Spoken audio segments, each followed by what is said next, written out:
Accessibility features in Sora.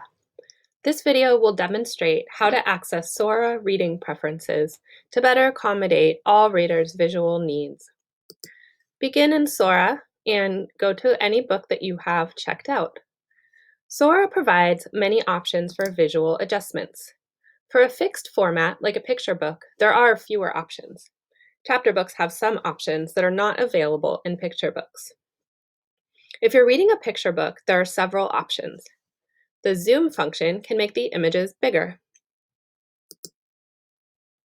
You can zoom in, you can continue to zoom, make the text much bigger and easier to read. When you're finished using the zoom feature, make sure that you click Done in the lower right corner. Anytime you want to access Sora controls, click in the lower middle of the screen and the controls will come back up. The circle with the lines inside allows students to view either one or two pages at a time. This is one page or a two-page spread. This tab on the upper right creates a bookmark, and then the hamburger menu leads to additional options. Once you click on the hamburger menu, it opens up a column on the right.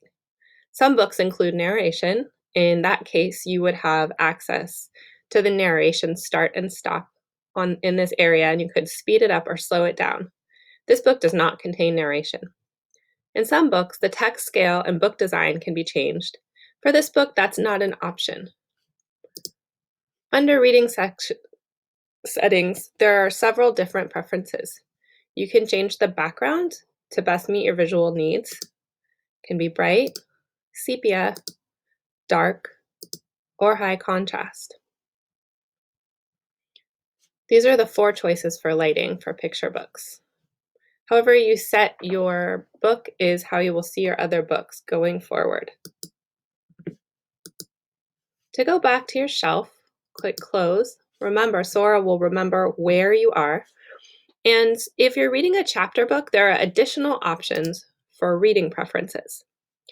Again, you can switch between seeing 1 or 2 pages at a time, like a traditional book. For reading settings, there is also a text scale option under the reading settings menu. You have a lot of options for how small or large you can make your text. Again, you can change the way the background looks, the bright, sepia, dark, or high contrast. And then there are many different fonts that you can play around with. There's the Open Dyslexic font in addition to many others. And if you click Custom, there's additional fonts. You can change your justification. You can increase or decrease your line spacing and more. It can be nice to change the background color, font, and spacing to help out your eyes or just for a change if you're doing a lot of reading on the screen. Try different fonts, font sizes, and spacing to find out what's comfortable for your eyes and what makes reading most enjoyable. If you ever have questions about Sora, you can ask your librarian or email libraries@wccusd.net.